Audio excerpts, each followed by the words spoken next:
Le 20 août 1977, la mission spatiale la plus ambitieuse de l'histoire a décollé de la Terre. L'objectif principal de Voyager 2 était d'étudier de près le système solaire externe. Cela a été rendu possible par un alignement rare de planètes. Voyager 2 était censé étudier toutes les géantes gazeuses du système solaire, Jupiter, Saturne, Uranus et Neptune. Les astronomes espéraient aussi qu'elle serait capable de trouver et d'explorer le bord du système solaire. Comme Voyager 2 a été construite pour les voyages interstellaires, la sonde a été équipée d'une grande antenne de 4 mètres de large, permettant à la sonde d'envoyer vers la Terre les données qu'elle recueillait. Pendant son voyage, la sonde spatiale a découvert une 14e lune de Jupiter. Voyager 2 est le seul vaisseau spatial à avoir étudié les 4 planètes géantes de près. C'est aussi le premier objet fabriqué par l'homme à être passé devant Uranus, où il a découvert 2 nouveaux anneaux et 10 nouvelles lunes. Voyager 2 a aussi survolé Neptune et a détecté sa grande tache noire. Il s'agit d'une tempête tournoyante colossale dans l'hémisphère sud de la planète. La tempête a la taille de la Terre et se déplace à une vitesse de 2400 km/h. Ces vents sont les plus forts jamais enregistrés sur une planète du système solaire. Dans l'histoire de l'exploration spatiale, seuls 5 vaisseaux ont réussi à quitter l'attraction gravitationnelle du système solaire. Il s'agit de Pioneer 10 et 11, Voyager 1 et 2 et New Horizons. Les humains lancent des milliers d'objets dans l'espace. Ces objets surmontent facilement la gravité de la Terre, mais le Soleil est environ 300 000 fois plus massif que notre planète. C'est pourquoi son attraction gravitationnelle est bien plus difficile à combattre. Plus impressionnante encore, Voyager 2 est le 2e objet fabriqué par l'homme dans l'histoire à avoir atteint l'espace entre les étoiles après avoir traversé l'héliosphère. C'est une bulle de champ magnétique et de particules produite par le Soleil et qui protège le système solaire. 2 ans après son lancement, Voyager 2 a commencé à transmettre les premières images de Jupiter. La sonde spatiale a fourni aux scientifiques des informations indispensables sur Io et Europe, 2 des plus grandes lunes de Jupiter. Puis la mission spatiale est passée à côté de la géante gazeuse elle-même. La distance entre le vaisseau spatial et la planète était d'environ 650 000 km. C'est alors que la sonde a remarqué des changements dans la forme et la couleur de la grande tache rouge. Il s'agit d'un énorme système de tempêtes à longue durée de vie, comme un ouragan sur Terre, mais beaucoup plus grand.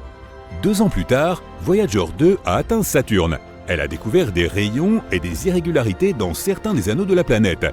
Alors que la sonde volait derrière et au-delà de la géante gazeuse, elle a traversé le plan des anneaux de Saturne.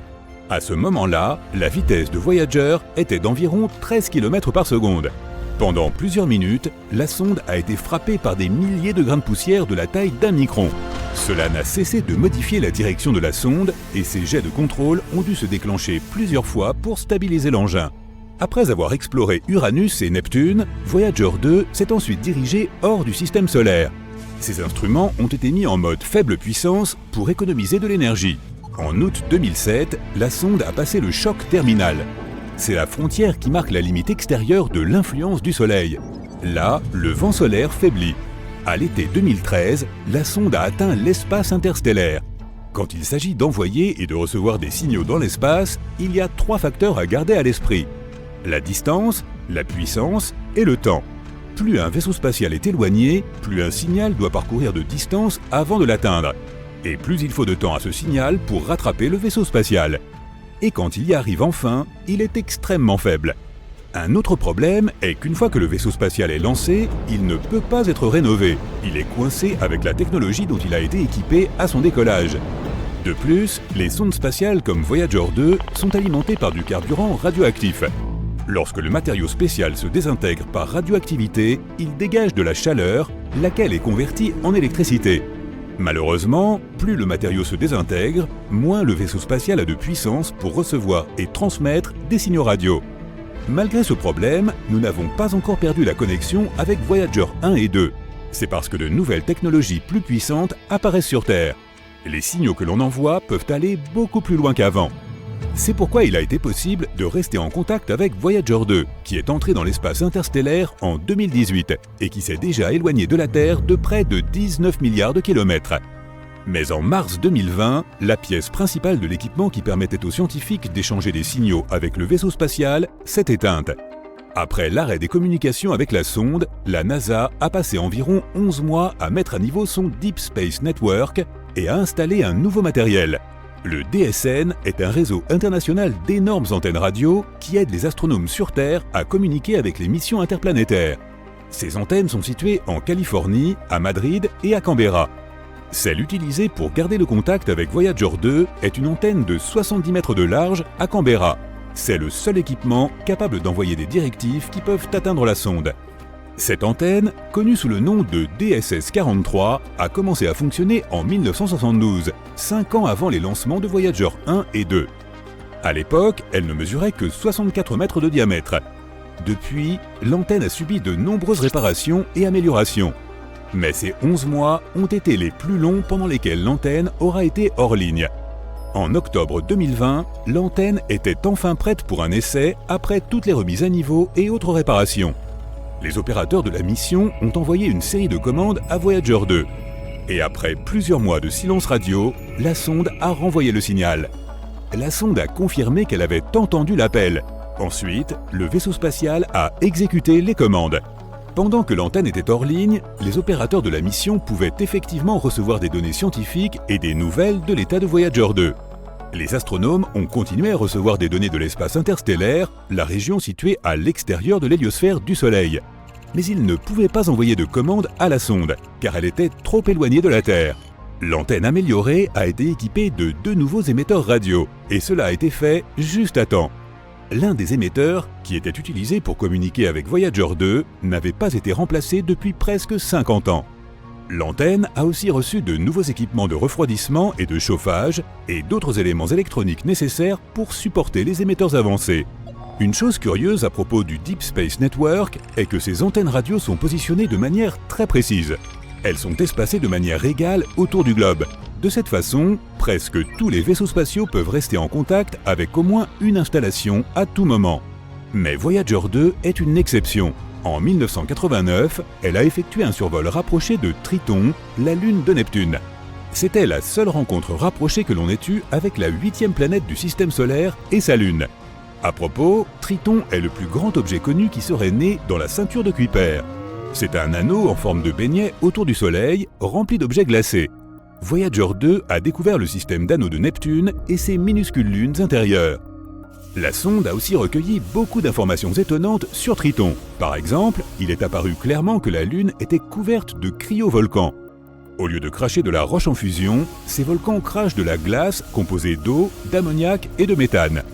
Lorsque la sonde spatiale New Horizons est passée devant Pluton plus de 25 ans plus tard, elle a découvert le même phénomène sur la planète naine. Quoi qu'il en soit, pour faire ce détour, Voyager 2 a dû passer au-dessus du pôle nord de la géante de glace. Mais cela a modifié la trajectoire de la sonde, la faisant dévier vers le sud par rapport au plan des planètes. Depuis, Voyager 2 se déplace dans cette direction. Et maintenant, la sonde est si loin qu'elle est hors de portée des antennes radio de l'hémisphère nord, celles de Madrid et de Californie. Cela fait de DSS-43, qui se trouve dans l'hémisphère sud, la seule antenne suffisamment puissante et diffusant juste la bonne fréquence pour envoyer des commandes à Voyager 2. Voyager 1, la jumelle de la sonde, qui voyage plus vite, n'a quant à elle pas modifié sa trajectoire.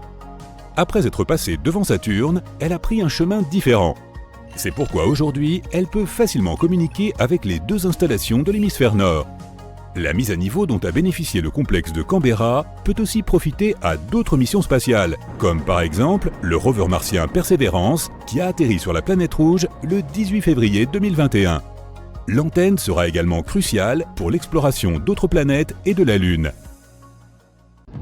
Voyager 1, qui voyage dans l'espace interstellaire depuis plus de 45 ans et arbore aujourd'hui une longue barbe grise, non, je plaisante, a soudainement commencé à envoyer des signaux étranges vers la Terre. Encore plus bizarre, il n'y a aucun signe que la sonde soit abîmée, ni quoi que ce soit de ce genre. Les scientifiques de la NASA essaient désespérément de trouver la raison de cette anomalie. Alors, que s'est-il passé exactement ? Tout d'abord, laisse-moi t'en dire un peu plus sur Voyager 1 et son long voyage. Voyager 1 est une sonde spatiale américaine. Les scientifiques de la NASA l'ont envoyée dans l'espace le 5 septembre 1977. L'objectif de Voyager était d'explorer les planètes excentrées de notre système solaire, à savoir Jupiter et Saturne. Au départ, les scientifiques pensaient que sa mission durerait environ 5 ans. C'est peu de choses que de dire qu'il faisait erreur. La sonde a dépassé toutes les attentes. Non seulement elle a rempli sa mission, mais elle fonctionne toujours. Elle s'est avérée bien plus résistante que prévu. Voyageur 1 parcourt l'espace depuis plus de 45 ans. Il serait difficile de sous-estimer tout ce que Voyageur 1 a accompli pour la science. Tout d'abord, elle a envoyé avec succès de nombreuses photos de Jupiter et de Saturne vers la Terre. Au fait, tu peux admirer ces photos toi-même, elles sont publiées sur le site de la NASA. Grâce à Voyageur, nous avons aussi découvert plusieurs nouvelles lunes de Jupiter et un système d'anneaux jusqu'alors inconnu. Nous avons appris que la célèbre tache rouge de Jupiter était en fait une tempête géante et super rapide. Et après avoir quitté l'orbite de Neptune, Voyageur nous a aussi envoyé beaucoup de données importantes sur le plasma interstellaire. Ainsi, Voyageur 1 a prouvé avec succès aux scientifiques à quel point elle était utile. Après cela, elle s'est joyeusement dirigée vers son objectif suivant, la ceinture de Kuiper et les confins de l'héliosphère. La ceinture de Kuiper est un anneau de corps glacé qui s'étend de Neptune à une distance d'environ 5 UA du Soleil. Elle est un peu similaire à la ceinture d'astéroïdes, mais environ 20 fois plus étendue et 100 fois plus lourde. L'héliosphère est une zone autour du Soleil où la pression du vent solaire est équilibrée par la pression du gaz interstellaire. Oui, je sais, ça a l'air un peu compliqué et très pointu, dit comme ça. Mais garde à l'esprit que ces données nous aident vraiment à comprendre l'univers dans son ensemble. C'est donc la dernière mission de Voyageur. Nous en dire plus sur l'espace interstellaire. La sonde nous a déjà envoyé plus de 60 images formant une mosaïque du système solaire à une distance de plus de 6,4 milliards de kilomètres de la Terre. Les scientifiques ont utilisé ces clichés pour composer une grande photo colorée. La photo a été baptisée un point bleu pâle. Et tu as probablement déjà deviné ce qu'est ce point. Oui, c'est à ça que ressemble notre Terre à travers les objectifs de Voyageur. Cette photo montre clairement à quel point nous sommes minuscules. Mais Voyageur 1 a aussi une autre mission, encore plus importante. Raconter à d'autres civilisations ce que nous sommes nous, les humains. Tu as peut-être entendu parler des fameux disques d'or de Voyageur. Les scientifiques ont créé tout un tas de fichiers audio et vidéo et les ont enregistrés sur ces supports. Il y a plusieurs sections. La première contient Bonjour en 55 langues, y compris des langues anciennes et éteintes. Près de 80% des enregistrements sont des morceaux de musique différents. Musique classique, Bach, Beethoven, Mozart, Stravinsky. Musique folklorique de différents pays et différentes époques. Et un peu de blues, par exemple de célèbres chansons de Louis Armstrong et de Chuck Berry. Les 20% restants contiennent des enregistrements de différentes voix humaines, des sons de la nature et des cris d'animaux, ainsi que 116 images codées en signaux audio. Il y a aussi des enregistrements d'un discours de Kurt Waldheim, un ancien secrétaire de l'ONU, et de Jimmy Carter, le président américain de l'époque. Il s'agit simplement de messages amicaux. En plus des disques, les scientifiques ont aussi préparé un instrument pour les lire. Mais ne t'inquiète pas, ils ont aussi envoyé un dessin qui montre comment utiliser tout ce matériel et comment traduire les sons en images. Ils ont ajouté les coordonnées de la Terre, qu'ils ont créées à l'aide d'une carte des pulsars. Elle montre la position du Soleil dans la Voie lactée. Le disque a été emballé dans un boîtier en aluminium et recouvert d'or pour le protéger des radiations et de la poussière cosmique. Avec cet enregistrement, Voyageur 1 a entamé son long voyage. Elle a déjà parcouru une sacrée distance.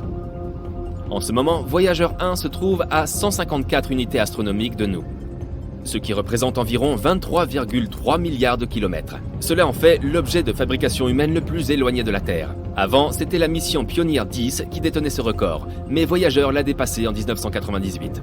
Quelle bonne affaire pour la NASA, elle a largement dépassé sa date de péremption. Voyageur 1 est en fait si cool qu'elle a même surpassé sa sœur jumelle, Voyageur 2, qui, soit dit en passant, avait été envoyée dans l'espace 2 semaines plus tôt. Voyageur 1 se déplace à une vitesse de 17 km par seconde, ce qui représente 56 000 km par heure. Pour comparaison, la voiture de sport la plus rapide du monde ne se déplace qu'à 491 km à l'heure. Il est donc difficile de concevoir la vitesse de Voyageur. Quoi qu'il en soit, en ce moment, Voyageur se dirige vers les frontières du nuage de Oort. C'est le nom d'une couche hypothétique d'objets glacés entourant le système solaire. Les astronomes n'ont pas encore confirmé son existence, mais ils sont presque sûrs qu'il est là. Après tout, les trous noirs eux-mêmes n'étaient qu'une théorie il n'y a pas si longtemps encore. Malheureusement, Voyageur 1 ne reviendra pas dans notre système solaire. Elle restera en contact avec la Terre au moins jusqu'en 2025. Puis finalement, le contact sera perdu pour toujours. Dans 300 ans, elle atteindra les frontières du nuage de Oort. Et dans 30 000 ans, je ne serai plus là, moi, elle quittera enfin le système solaire. Enfin, si rien ne lui arrive en cours de route, 10 000 ans après ça, Voyageur 1 s'approchera de l'étoile naine rouge Gliese 445, située dans la constellation de la Girafe. Ensuite, la sonde continuera probablement à se balader dans la Voie lactée. Et maintenant, parlons enfin de ces mystérieux signaux. Alors, que s'est-il passé ? Eh bien, une chose plutôt inhabituelle. Le Jet Propulsion Laboratory de la NASA, qui surveille et contrôle les deux voyageurs, a signalé ce problème en mai 2022. Notre vieille sonde spatiale a soudainement commencé à envoyer des données étranges vers la Terre. Cette situation laisse même les ingénieurs de la NASA perplexes. Je parie que tu te dis « Oh, elle est probablement simplement tombée en panne » ou quelque chose comme ça. Mais la vérité est que Voyageur 1 va très bien. Elle fonctionne comme d'habitude, reçoit et exécute les commandes envoyées depuis la Terre et continue de collecter et d'envoyer des données scientifiques. Mais les relevés de l'AACS, qui signifie sous-système de contrôle d'attitude et d'articulation, ne nous montrent plus dans quel état se trouve réellement Voyageur. Ce système assure l'orientation de la sonde dans l'espace et l'aide à rester en contact avec la Terre. Donc en gros, ces signaux signifient que l'orientation de la sonde dans l'espace est perturbée. Mais les scientifiques affirment que ce n'est pas le cas. Ils savent que la source du signal, l'antenne, se trouve dans la même position par rapport à la Terre que prévu. Le problème n'a déclenché aucun des systèmes de protection contre les défaillances. La sonde n'est même pas passée en mode sans échec. Alors, qu'est-ce qui se passe au juste dans l'univers ? Suzanne Dodd, la responsable du projet, affirme que le problème n'est en fait pas si inattendu. Après tout, Voyageur 1 a déjà 45 ans. L'experte admet que ce qui arrive à la sonde reste un mystère pour eux. Ils ne savent pas exactement d'où proviennent ces données incorrectes. Et la façon dont cela affectera le fonctionnement de Voyageur n'est pas très claire. Elle ajoute cependant que ce n'est pas si surprenant que cela, étant donné que la sonde se trouve dans l'espace interstellaire. Le niveau de radiation y est très élevé. Aucun vaisseau spatial n'a jamais atteint ce point auparavant. Les scientifiques de la NASA disent qu'ils vont continuer à surveiller de près les données provenant de Voyageur 1, jusqu'à ce qu'ils trouvent le problème. S'ils le trouvent, l'équipe directrice essaiera de le résoudre. Sinon, ils devront s'adapter à ces nouvelles conditions. Mais il se peut que la seule compréhension du problème ne suffise pas vraiment. Il faut pas moins de 20 heures et 33 minutes pour recevoir un signal de Voyageur. Et il faut le même temps pour y répondre. Au moins, la deuxième sonde, Voyageur 2, va très bien. Même si elle se trouve aussi actuellement dans l'espace interstellaire à une distance de 19,3 milliards de kilomètres de la Terre. Quoi qu'il en soit, nous ne pouvons qu'attendre des nouvelles et espérer que le problème sera résolu. En fait, je me demande combien de temps Voyageur 1 va encore durer. Sera-t-elle capable de voler jusqu'aux frontières du nuage de Oort dans 300 ans ? Et toi, qu'en penses-tu ? Donne-moi ton avis dans les commentaires. Toutes les planètes du système solaire s'alignent lentement. Mercure, Vénus, la Terre, Mars, Jupiter, Saturne et Neptune sont sur le point de former une ligne droite. Cet événement, qu'on appelle une parade de planètes, se produit une fois tous les 176 ans. La dernière fois que cela s'est produit, c'était il y a près de 40 ans. C'était une chance unique d'explorer toutes ces planètes d'un coup. Le 20 août 1977, des milliers de personnes se sont rassemblées devant le centre spatial Kennedy de la NASA pour assister au lancement de la mission spatiale la plus lointaine et ambitieuse de l'histoire. 5, 4, 3, 2, 1, allumage. La fusée Titan a décollé de la Terre et quitté l'atmosphère. Une fois dans l'espace, elle a lancé la sonde Voyager 2, qui a commencé son voyage. Cette sonde mesurait environ 50 cm de haut pour 1,80 m de long et était équipée d'une antenne parabolique de 3,70 m de diamètre. La plupart des équipements scientifiques étaient montés sur une perche qui s'étendait à 2,50 m vers l'extérieur. Le 5 septembre 1977, Voyager 1, une sonde identique, a quitté notre planète. Elle nous a envoyé des photos de la Terre et de la Lune. Elle a rapidement dépassé Voyager 2, lancée 2 semaines plus tôt. C'est pourquoi la deuxième sonde portait le numéro 1. Et c'est ainsi qu'a commencé son voyage dans le néant. Le 5 mars 1979, à environ 4 fois la distance entre la Terre et le Soleil, Voyager 1 s'est approchée de Jupiter, prête à l'analyser à l'aide d'une douzaine de gadgets, dont un système de caméras comprenant différents objectifs. Elle pouvait ainsi prendre des photos de la planète avec la caméra grand angle ainsi que des gros plans de certains endroits spécifiques de la géante gazeuse et de ses satellites. La sonde disposait également d'un équipement capable de déterminer la composition atmosphérique, le poids et les champs gravitationnels des planètes qu'elle rencontrait. Des spectromètres à infrarouge et ultraviolet pouvaient mesurer les radiations et températures invisibles à l'œil humain. Divers capteurs analysaient les rayons cosmiques. Voyager 1 a ainsi découvert des volcans en dehors de la Terre. Il se trouvait sur le satellite de Jupiter, Io, qui possède des dizaines de volcans actifs, crachant constamment de la lave. Puis la sonde a pointé ses caméras sur la grande tache rouge. On a ainsi appris qu'il s'agissait d'une tempête géante ressemblant à un cyclone qui ne s'est jamais arrêté depuis le début des observations de Jupiter. C'est aussi la première fois que des éclairs étaient détectés en dehors de notre planète. Voyager 1 a aussi remarqué que Io agissait comme un générateur électrique pour Jupiter. Des ions, qui sont des particules chargées, volaient constamment vers la géante gazeuse, formant un courant électrique de 5 millions d'ampères. Voyager 1 continua ensuite son voyage. 5 mois plus tard, Voyager 2 s'est aussi approché de Jupiter. Cette planète a des anneaux autour d'elle, mais différents de ceux de Saturne. Quand les satellites rocheux de Jupiter sont entrés en collision, ils ont formé de petits débris qui se sont progressivement transformés en fine poussière. Puis Voyager 2 s'est approché d'Europe. Cette lune est recouverte d'une croûte de glace protégeant un océan liquide qui pourrait héberger la vie. Voyager 2 a été la première à photographier les fissures dans cette croûte de glace. En volant près de Io, Voyager 2 a découvert que 6 volcans de sa surface étaient encore en éruption. Cela signifie que les périodes d'activité de ces volcans pouvaient durer plusieurs mois. Les 2 sondes spatiales ont fait plusieurs fois le tour de Jupiter, puis elles se sont enfoncées plus loin dans l'espace. Une telle manœuvre gravitationnelle leur permettait de gagner en vitesse et d'économiser du carburant. Le 9 novembre 1980, Voyager 1 avait déjà parcouru 8 fois la distance Terre-Soleil. Elle arriva vers Saturne et découvrit 3 nouveaux satellites de la géante gazeuse, Atlas, Prométhée et Pandore. Cela prouva la théorie selon laquelle ces satellites étaient des lunes maintenant les anneaux de Saturne alignés. Il s'est aussi avéré que, contrairement à Jupiter, ces anneaux contenaient aussi de la glace. Voyager 1 a observé Titan, le plus grand satellite de Saturne. Il est 50% plus grand que notre Lune et a même une atmosphère. C'est le seul endroit du système solaire à part la Terre où la présence d'eau liquide ait été prouvée. C'est pourquoi les scientifiques ne nient pas la possibilité de vie là-bas. Voyager 1 a ensuite quitté l'orbite de Saturne, mais en prenant cette fois de la hauteur par rapport à l'alignement des planètes. Presque un an plus tard, Voyager 2 est arrivé et a survolé plusieurs satellites glacés de Saturne. On pense qu'il y a longtemps, ces lunes sont entrées en collision et ont projeté d'énormes morceaux de glace et de roches dans l'espace. En orbitant autour de Saturne, ces débris se sont lentement transformés en poussière composée de glace et de roches, donnant ainsi naissance aux fameux anneaux de Saturne.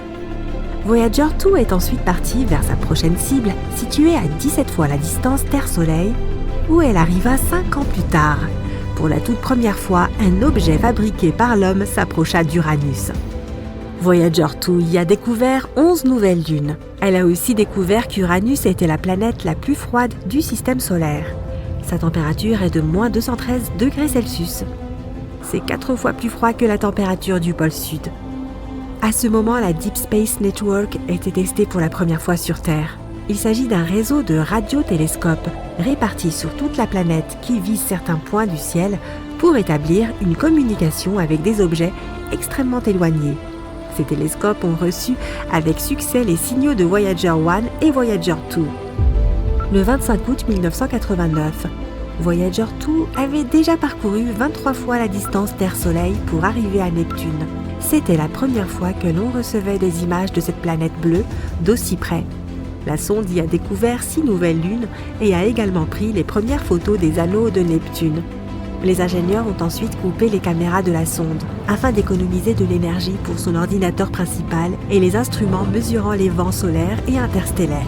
Voyager 2 a ensuite quitté Neptune pour se diriger vers l'espace lointain, là où elle n'avait plus besoin de caméras. Quelques mois plus tard, Voyager 1 a envoyé sa dernière photo à la Terre. C'est un portrait de famille de notre système solaire tout entier. Chaque point pâle montre une planète. On reconnaît à peine la Terre. Sa caméra a ensuite été coupée pour économiser de l'énergie. C'était le début de la mission interstellaire de Voyager 1. Pendant 15 ans, la sonde a volé aux confins du système solaire. Le 16 décembre 2004, elle a traversé le choc terminal. C'est là que le vent solaire ralentit soudainement et se réchauffe après être entré en collision avec le vent interstellaire. Voyager 1 a réussi à endurer cette épreuve et a poursuivi son aventure. En 2007, Voyager 2 a traversé la même frontière. À ce moment, ses capteurs ont enregistré une température d'environ 130 degrés. Mais la sonde a réussi à y résister et a poursuivi son voyage dans le cosmos. Les deux sondes se sont ensuite déplacées dans des directions différentes. Elles ont ainsi découvert que l'héliosphère, cette bulle de vent solaire, n'était pas parfaitement ronde mais ressemblait plutôt à un œuf. Le 25 août 2012, Voyager 1 est devenu le premier objet fabriqué par l'homme à entrer dans l'espace interstellaire. C'est aussi l'objet artificiel envoyé le plus loin de toute l'histoire de l'humanité. Le 5 novembre 2018, Voyager 2 a également quitté le système solaire, poursuivant également son voyage dans l'espace lointain. Les deux sondes voyagent maintenant depuis 44 ans. Voyager 1 a parcouru 153 fois la distance Terre-Soleil en filant à plus de 60 000 km/h. Dans environ 300 ans, les sondes atteindront le nuage de Oort. Il s'agit d'une région hypothétique entourant le système solaire où il n'y a que des astéroïdes et des blocs de glace. Les scientifiques pensent que les sondes pourraient atteindre les étoiles les plus proches dans les 40 000 prochaines années. Peut-être qu'un jour elles exploreront des mondes inconnus. Elles pourraient découvrir des planètes ressemblant à la nôtre. Elles pourraient même rencontrer une civilisation intelligente. C'est pour cela que chaque sonde transporte un disque d'or sur lequel figure un message contenant 115 images, dont nos systèmes numériques, une carte du système solaire, des images de ces planètes, des diagrammes de l'ADN humain, des portraits d'humains, des paysages terrestres, des salutations traduites dans 55 langues de la Terre, y compris les plus anciennes et les plus récentes, et également 90 minutes de musique provenant de différents endroits de notre planète. Les sondes Voyager transportent aussi un dispositif permettant de lire ces sons. Si une autre civilisation reçoit cet enregistrement, ces scientifiques pourront alors le décoder et ils pourraient décider de nous rendre visite. Ils devraient cependant répéter le voyage inverse de Voyager, soit des dizaines d'années-lumière à travers l'espace intersidéral, entrer dans notre système solaire et enfin survoler Neptune, Uranus, Saturne, Jupiter, Mars et la ceinture d'astéroïdes en direction de notre petite planète bleue. Nous pouvons seulement espérer que notre civilisation sera alors assez développée pour les accueillir. Très récemment, des astronomes ont découvert 3 planètes potentielles super-Terre en orbite autour d'une étoile naine orange relativement proche. Le terme super-Terre est utilisé pour décrire une planète au-delà du système solaire ayant une masse supérieure à celle de la Terre, mais inférieure à celle des géantes de glace du système solaire, Uranus et Neptune. Une équipe internationale de chercheurs, dirigée par le Dr Shweta Dalal de l'université d'Exeter, a découvert que les exoplanètes orbitaient autour de l'étoile HD 48498, qui est située à environ 55 années-lumière de la Terre. Les planètes tournent autour de leur étoile en 7, 38 et 150, et un jour terrestre, respectivement. L'étude décrivant ces découvertes est parue dans la revue MNears le 24 juin 2024. La chose la plus cool ici est que la candidate exoplanète la plus extérieure orbite dans la zone habitable de son étoile hôte. Et les conditions là-bas pourraient être assez confortables pour que l'eau liquide existe à la surface sans bouillir ni geler. De telles régions habitables autour des étoiles sont également connues sous le nom de zone de Goldilocks et sont censées être idéales pour potentiellement abriter la vie. Une autre raison pour laquelle cette découverte est si importante, c'est que l'étoile haute orange est semblable à notre Soleil. Mais comme c'est une naine orange, elle produit moins de radiation que notre étoile naine jaune. C'est également le système planétaire le plus proche à héberger une super-Terre dans la zone habitable d'une étoile semblable au Soleil, ce qui rend cette découverte très excitante. Cela peut nous aider à progresser dans notre quête pour localiser des planètes habitables autour d'étoiles, de type solaire. Qui sait? Peut-être que cette planète sera notre nouveau foyer un jour. Ces potentielles super-Terres ont été détectées grâce au programme ARPS-N de recherche des planètes rocheuses. Au cours d'une décennie, l'équipe participant à cette recherche a recueilli près de 190 mesures de haute précision à l'aide d'un équipement spécial. En analysant le spectre de la lumière provenant d'une étoile, les astronomes peuvent déterminer si elle se déplace vers nous. C'est ce qu'on appelle le décalage vers le bleu. Ou si elle s'éloigne de nous. C'est ce que nous appelons le décalage vers le rouge. Et pourtant, pour s'assurer que leur conclusion était correcte, l'équipe a utilisé de nombreuses méthodes différentes et des analyses comparatives. Tout a confirmé leur conclusion. Il y a en effet 3 candidats planétaires, avec des masses minimales allant de 5 à 11 fois la masse de notre planète. L'équipe croit également que la proximité de l'étoile, associée à l'orbite favorable de la planète la plus extérieure, pourrait faire de ce système une excellente cible pour de futures études. Espérons que des recherches supplémentaires ouvriront de nouvelles perspectives pour notre compréhension des systèmes planétaires et le potentiel de la vie en dehors de notre système solaire. Les scientifiques ont déjà découvert plus de 5000 exoplanètes, qui sont des planètes en dehors du système solaire, depuis que la première de ces planètes a été confirmée en orbite autour d'une étoile semblable au Soleil en 1995. Pour trouver ces planètes lointaines, les astronomes utilisent de différents équipements, comme le télescope spatial Kepler de la NASA, lancé en 2009, dont la mission était de trouver autant de planètes semblables à la Terre que possible dans la galaxie de la Voie lactée. Mais ce n'est pas le seul instrument utilisé pour rechercher des exoplanètes. Quoi qu'il en soit, examinons maintenant les mondes les plus excitants et prometteurs parmi ceux-ci. Gliese 667cc se trouve à seulement 22 années-lumière de la Terre. Mais même si cela semble proche, c'est quand même à environ 206 trillions de kilomètres de nous. La planète elle-même est environ 3,8 fois plus massive que la Terre et complète une orbite autour de son étoile hôte en 28 jours. En d'autres termes, une année sur cette planète semblable à la Terre est 13 fois plus courte qu'une année sur notre planète. Heureusement, l'étoile est une naine rouge froide. Donc, l'exoplanète se trouve très probablement dans sa zone habitable. Mais il y a toujours une chance que ce monde soit régulièrement exposé aux éruptions en provenance de son étoile mère. Ce qui n'est pas cool à bien des égards. Kepler 22b est beaucoup plus éloigné que le monde précédent, à plus de 600 années-lumière de notre planète. C'était la toute première planète Kepler découverte dans la zone habitable de son étoile. Ce monde est plus grand que la Terre. Il fait environ 2,4 fois la taille de notre planète. Malheureusement, nous ne savons toujours pas si cette planète est rocheuse, liquide ou gazeuse. L'orbite de Kepler 22b est similaire à celle de la Terre. Il faut 290 jours à cette planète pour orbiter autour de son étoile de classe G, qui ressemble un peu à notre Soleil. Mais cette étoile est plus petite et plus froide que la nôtre. Une autre planète Kepler, cette fois, c'est Kepler 69c. Elle se trouve à une distance impressionnante de 2700 années-lumière de nous. Ce monde est aussi presque 70% plus grand que la Terre. Les chercheurs ne savent rien de sa composition, mais ils ont découvert que la planète a besoin de 242 jours pour compléter une orbite. Cela rend sa position dans son système similaire à celle de Vénus dans notre système solaire. En même temps, ce monde pourrait être plus hospitalier que Vénus, puisque son étoile hôte est un peu moins lumineuse.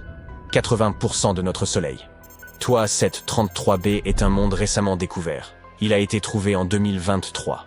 Il se trouve là-bas, à 245 années-lumière de la Terre et nécessite seulement 4,9 jours terrestres pour compléter une orbite autour de son étoile. Mais la chose la plus impressionnante à propos de cette planète est qu'elle pourrait avoir un océan immense. Selon les scientifiques, la planète est probablement entièrement recouverte d'eau. Est-ce que cela signifie qu'il pourrait y avoir de la vie sur cette super Terre? Le temps le dira. JJ 1214b est située à 40 années-lumière de la Terre. Cette planète est une super Terre, presque 3 fois plus grande en diamètre et 8 fois plus lourde que notre chez nous. Elle orbite autour de son étoile naine rouge plus vite que vous ne pouvez regarder en rafale votre série préférée, effectuant une boucle complète toutes les 38 heures. Mais ce n'est pas seulement la taille ou l'orbite de la planète qui sont incroyables. Il y fait très chaud, avec une température hallucinante de 450 degrés Fahrenheit. Mais le plus cool, c'est que cette planète est pratiquement noyée dans l'eau. Les températures brûlantes et les pressions extrêmement élevées sur JJ 1214b créent des matériaux surprenants comme de la glace brûlante et de l'eau superfluide. La superfluidité est un phénomène qui se produit dans l'hélium liquide lorsqu'il est presque aussi froid que possible. Sur Terre, l'eau a complètement manqué l'occasion de devenir superfluide, car elle nécessite des températures extrêmement basses et des pressions hors normes pour réussir ce tour. Cependant, la superfluidité de l'eau n'a pas beaucoup d'utilité. Même si vous essayez, vous finirez simplement déshydraté. La super-Terre la plus proche de nous a été découverte en 2016. Et elle s'appelle Proxima Centauri b. Elle est située à seulement 4 années-lumière de la Terre et a une masse remarquablement similaire à celle de notre planète. Une année sur Proxima Centauri b est courte. Il ne faut que 11,2 jours à la planète pour faire un tour complet autour de son étoile centrale. Les scientifiques ont découvert ce monde après avoir remarqué que son étoile parente vacillait légèrement. Ils n'étaient pas sûrs de ce qui s'y passait exactement jusqu'à ce qu'ils réalisent que la gravité de Proxima Centauri b produisait probablement des tiraillements et des tractions qui causaient ces vacillements. Bien que l'exoplanète se déplace dans la zone habitable de son étoile, Proxima Centauri, elle est exposée à des radiations ultraviolettes extrêmes. Tout cela parce qu'elle est très proche de son étoile parente. De plus, aucun des télescopes actuellement en service et explorant les exoplanètes n'est suffisamment bien positionné pour capturer la lumière provenant de l'atmosphère de cette super-Terre. La plupart des éléments demeurent un mystère pour nous, même si nous parlons d'une planète qui est proche. Super-Terre, TOI 715b, orbite une naine rouge, une étoile plus petite et plus froide que notre Soleil. À l'heure actuelle, de telles étoiles restent les candidates premières pour trouver des planètes habitables en orbite autour d'elles. Ces mondes rocheux miniatures ont des orbites beaucoup plus proches que ceux qui tournent autour d'étoiles comme notre Soleil. Mais comme les naines rouges sont petites et froides, les planètes ne risquent rien en se rapprochant. Elles sont toujours en sécurité dans la zone habitable de l'étoile. Les experts disent que TOI 715b pourrait avoir eu autrefois une atmosphère plus épaisse que celle de Neptune. Et maintenant, la planète pourrait être dans un état de transition où elle perd son atmosphère. Pour confirmer ce soupçon, les scientifiques doivent effectuer davantage de recherches. Et ils pourraient finalement découvrir si cette planète est une planète terrestre et aqueuse. Une nouvelle super-Terre a récemment été observée par des astronomes. Et elle suscite un grand intérêt. Cette planète, désignée sous le nom de TOI 715b, a une taille équivalente à 1,5 fois celle de notre Terre, ce qui justifie son appellation de super-Terre. De plus, elle se trouve relativement proche de nous, à seulement 137 années-lumière. Pour mettre cela en perspective, la majorité des exoplanètes se situent à plusieurs centaines d'années-lumière, tandis que les objets célestes fascinants tels que les trous noirs et les nébuleuses se trouvent généralement à des milliers d'années-lumière de nous. Pourrait-elle donc être habitable? La zone habitable représente une estimation des régions où une planète pourrait présenter des conditions favorables à l'existence d'eau liquide. Cela se réfère à une distance spécifique de l'étoile, où les températures sur la planète devraient être tolérables. Toutefois, cette estimation n'est pas très précise, car elle dépend de divers facteurs, tels que le type d'étoile, la capacité de réflexion de la planète, ainsi que sa taille, parmi tant d'autres. De plus, être situé dans cette zone ne garantit pas la présence d'eau. La planète doit également posséder une atmosphère appropriée ainsi que d'autres conditions favorables. Pour remédier à cela, une définition plus stricte a été établie en 2014, la zone habitable conservatrice. Ce terme plus précis désigne les meilleures candidates susceptibles de présenter de l'eau liquide. Sinon, nous risquerions de rencontrer un trop grand nombre de planètes potentiellement habitables, qui, en réalité, ne le sont pas. La ZHC est déterminée par la quantité d'énergie qu'une planète reçoit de son étoile par rapport à celle de la Terre. Si une planète tellurique reçoit entre 40 et 85% de cette énergie, elle est considérée comme se trouvant dans la ZHC, indépendamment de sa distance par rapport à son étoile. Ces planètes présentent une probabilité plus élevée d'être habitables. Et en effet, TOI 715b se trouve dans cette zone. Cette super-Terre gravite autour d'une étoile de type M, également connue sous le nom de naine rouge. Cette étoile est beaucoup plus petite et moins chaude que notre Soleil, représentant environ un quart de sa taille et de sa masse. Toutefois, si cette planète se situe dans la zone habitable, elle constitue en réalité une option plus propice à la vie, car les naines rouges vivent bien plus longtemps que notre Soleil, qui est une naine jaune. Cela signifie également qu'elle dispose de plus de temps pour permettre l'émergence de petites formes de vie. De plus, cette naine rouge est plus ancienne que notre étoile. Notre astre est vieux de 4,6 milliards d'années, tandis que cette étoile en compte 6,6. Environ à quelques centaines de millions d'années près. Cette étoile présente peu d'activité magnétique, ce qui la rend sans danger. Elle ne connaît pas de fortes éruptions comme les jeunes naines rouges. Ces éruptions peuvent être extrêmement puissantes et risquent d'endommager les planètes en arrachant leur atmosphère. Bien que certaines planètes en orbite autour d'elle présentent des atmosphères moins denses, il semble que cette naine rouge ait déjà atteint un état de stabilité. Ces naines rouges constituent actuellement des cibles privilégiées dans la recherche de planètes susceptibles d'abriter la vie. Notre super-Terre est extrêmement proche de son étoile et accomplit une orbite en seulement 19 jours. Étant donné la petite taille de l'étoile et la proximité de la planète, le passage de celle-ci devant son astre se produit fréquemment et de manière très distincte. Cela facilite l'étude de son atmosphère par des télescopes comme James Webb, nécessitant ainsi moins de temps d'observation. En parlant du télescope spatial James Webb, celui-ci nous plonge dans une nouvelle ère de compréhension des planètes lointaines au-delà de notre système solaire. Imaginez pouvoir déterminer quel gaz compose l'atmosphère d'une planète à des millions d'années-lumière. James Webb nous aidera à déceler ces mondes potentiellement habitables. En ce moment, il s'emploie à vérifier si TOA 715b possède une atmosphère. Si tel est le cas, elle pourrait être plus facilement détectable par rapport à une planète plus sèche et plus dense. Cela susciterait un grand enthousiasme, car cela indiquerait un environnement propice à la vie. En outre, il pourrait y avoir une autre planète dans ce système, également située dans la zone habitable. Son existence n'est pas encore confirmée, ce n'est qu'une candidate au nom extravagant. Mais si elle se révèle exister, elle serait comparable à la Terre en termes de taille, devenant ainsi la plus petite planète observée dans la zone habitable par le télescope TESS. Une autre caractéristique fascinante de TOA 715b est qu'elle pourrait non seulement abriter de l'eau, mais également être un véritable monde aquatique. Une planète océanique désigne un type de planète entièrement recouverte par un océan ou possédant des océans souterrains. Ces planètes ne peuvent avoir que très peu de terres émergées, et parfois, elles peuvent même être submergées par d'autres liquides, comme de la lave ou de l'ammoniac. En ce qui concerne les planètes situées en dehors de notre système solaire, notre technologie actuelle ne nous permet pas d'observer directement l'eau à leur surface. Les scientifiques se concentrent plutôt sur la détection de la vapeur d'eau dans l'atmosphère, ce qui peut indiquer la présence d'eau liquide en dessous. Bien sûr, nous nous interrogeons également sur la possibilité de vie sur ces planètes, en espérant qu'elles ne prennent pas la forme de monstres de type Léviathan. Nos modèles suggèrent que les planètes océaniques pourraient être assez répandues dans notre galaxie. Cela signifie qu'il pourrait y avoir de nombreux mondes océaniques encore à découvrir. Cependant, la partie la plus captivante concernant TOA 715b est qu'elle se situe dans ce que l'on désigne comme l'écart de Fulton. Si nous dressons une liste des planètes, nous observerons celles qui sont plus grandes ou plus petites que la Terre. Cependant, un vide apparaît soudainement pour les corps célestes, mesurant 1,5 fois à 2 fois la taille de notre planète. Où sont-ils passés ? Cette lacune suscite l'intérêt des scientifiques, car elle révèle des informations sur la manière dont les planètes se forment et évoluent au fil du temps.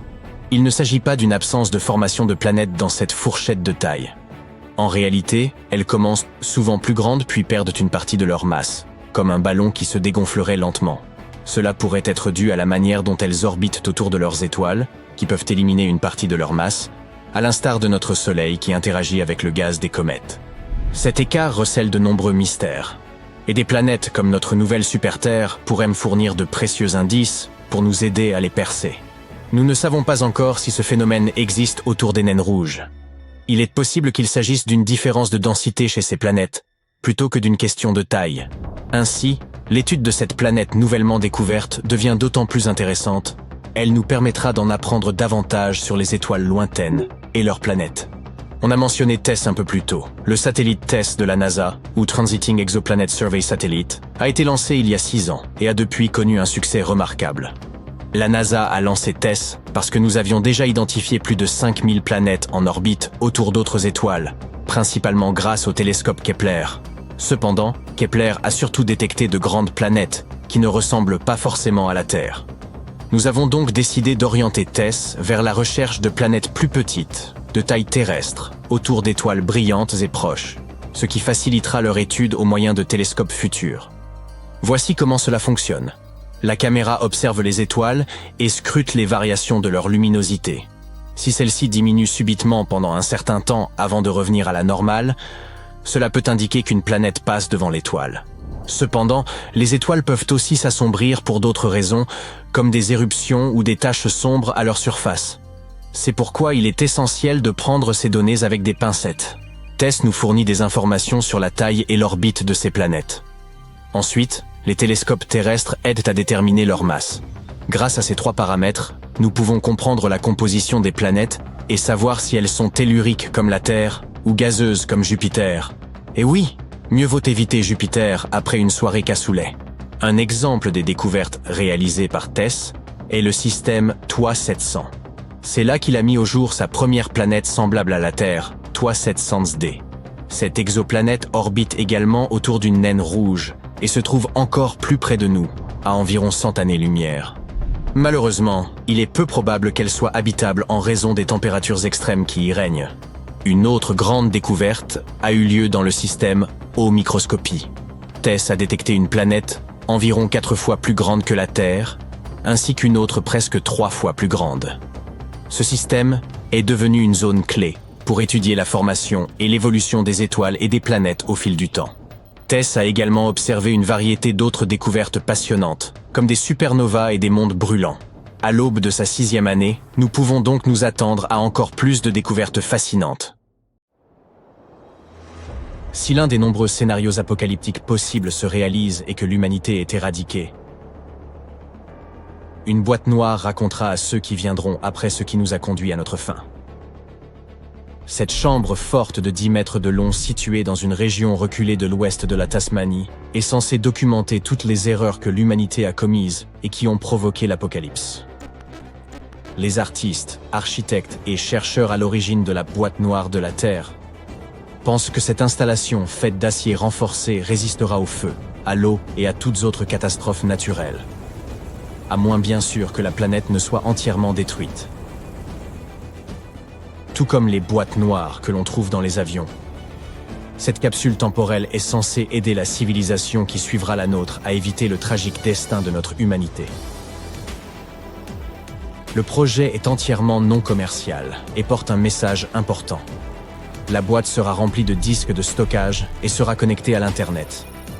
Des panneaux solaires sur le toit l'alimenteront en électricité et des batteries assureront le stockage d'une énergie de secours. Chaque fois que le soleil brillera dans le ciel, la boîte noire mettra à jour ses données scientifiques.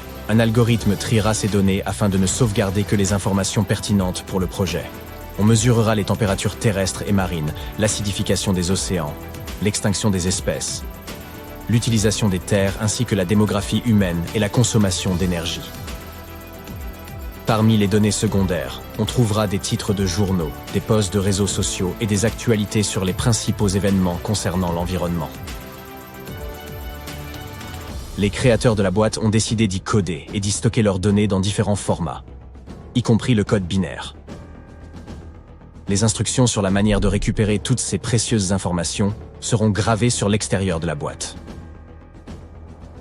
Certains des plus grands cerveaux travaillant sur ce projet craignent que cela puisse donner envie à certains curieux de forcer la boîte bien avant qu'il soit temps de le faire.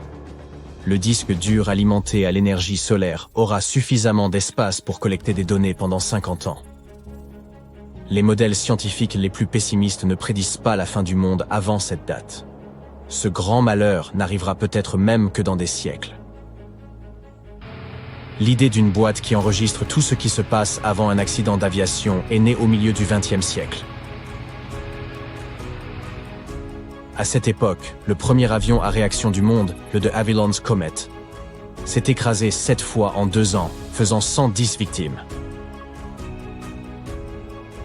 Le département australien de l'aviation civile voulait savoir ce qui avait causé ces accidents. Parmi les experts, il y avait le docteur David Warren, un chimiste spécialisé dans les carburants. Il se rendit compte qu'on n'avait tout simplement pas assez de données pour tirer des conclusions. Il n'y avait personne pour dire ce qui s'était passé avant l'accident. Il se souvenait avoir vu un dictaphone enregistrer du son sur un fil d'acier lors d'une foire commerciale. Alors, il écrivit à son supérieur pour lui proposer de concevoir un enregistreur de voix qui suivrait ce qui se passait dans le cockpit.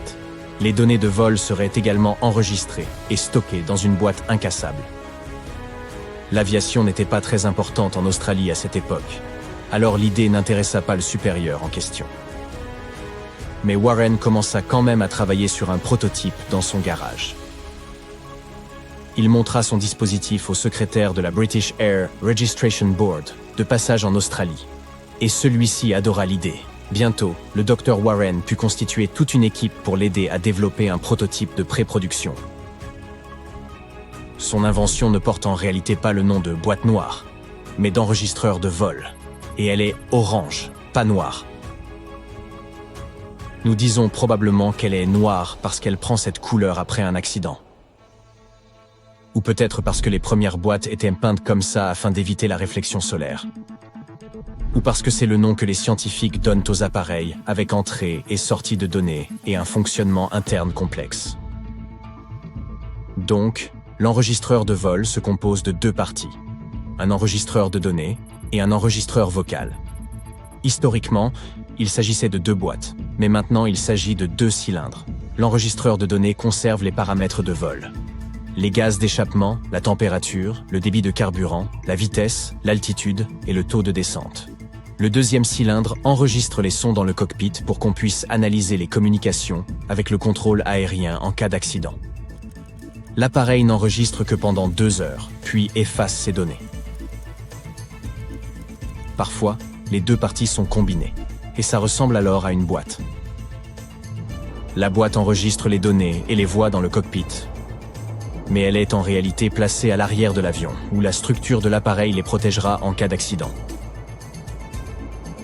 La boîte noire dispose d'une balise de localisation qui s'active au contact de l'eau. Elle émet un signal pendant 30 jours. La couleur orange vif de l'enregistreur permet aux équipes de recherche de la repérer plus facilement.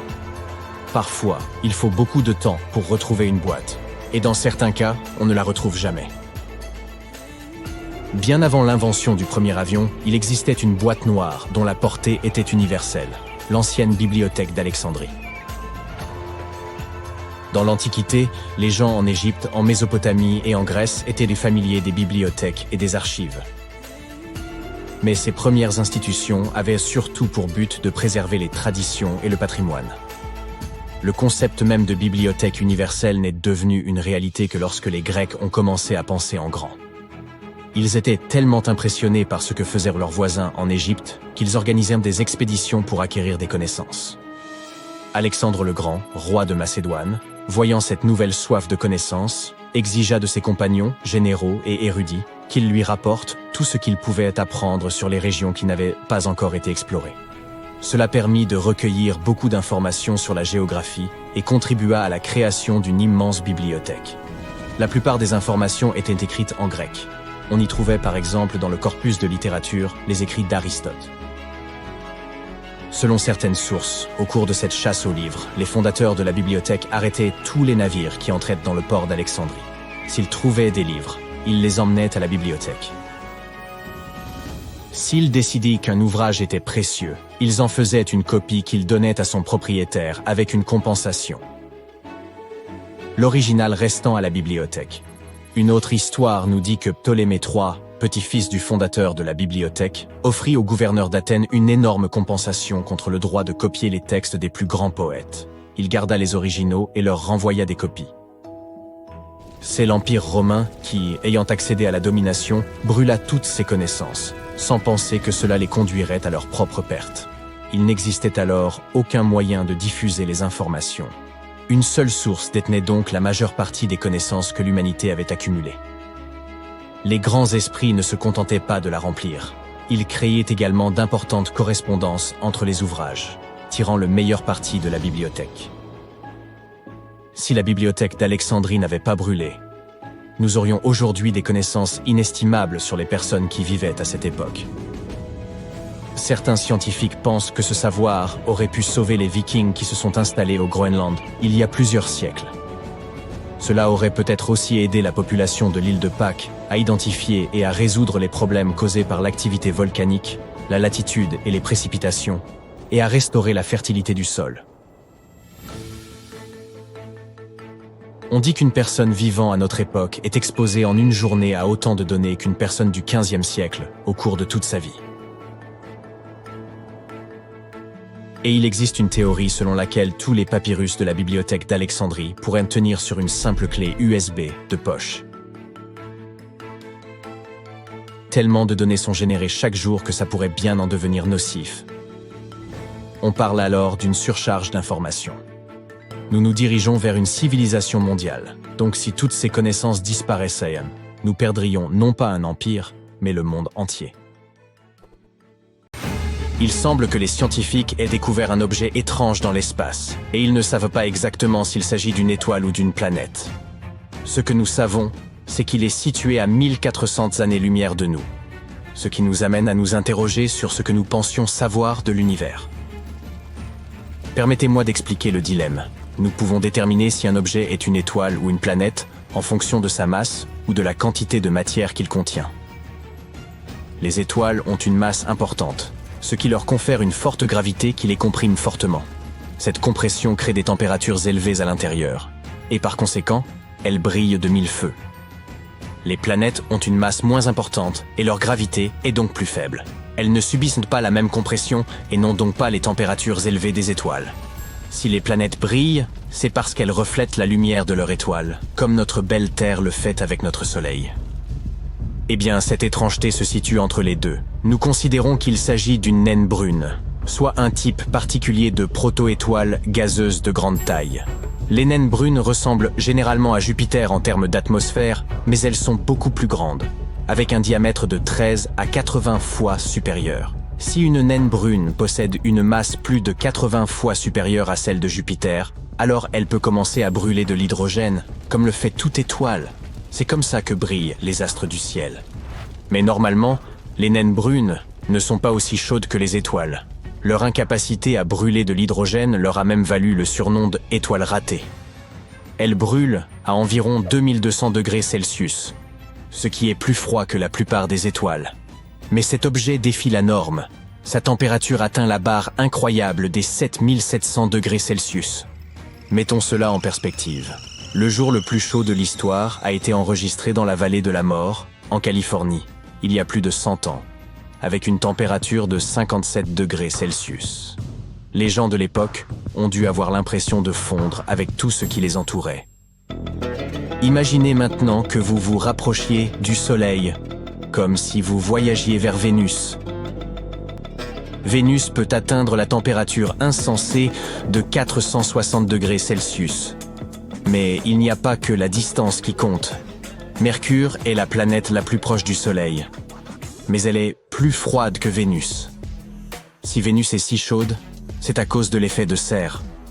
Saviez-vous qu'il y a très longtemps, Vénus aurait pu être un endroit où il faisait bon vivre, ou du moins, elle aurait pu abriter des formes de vie. Mais à un moment donné, elle a commencé à piéger du dioxyde de carbone et elle a fini par créer un épais brouillard qui ne laisse pas la chaleur échapper. C'est pourquoi il est si difficile de l'explorer. La sonde qui a réussi à passer le plus de temps sur Vénus n'a tenu que 2 heures. C'est quand même plus long que ce que je peux faire au travail. Après, je fonds. Alors oui, vous arrivez au Soleil. Sa surface brûle à la température incroyable de 5500 degrés. Et ce qui est fascinant, c'est que cette étrange étoile brune dont nous parlions est plus chaude encore que ça.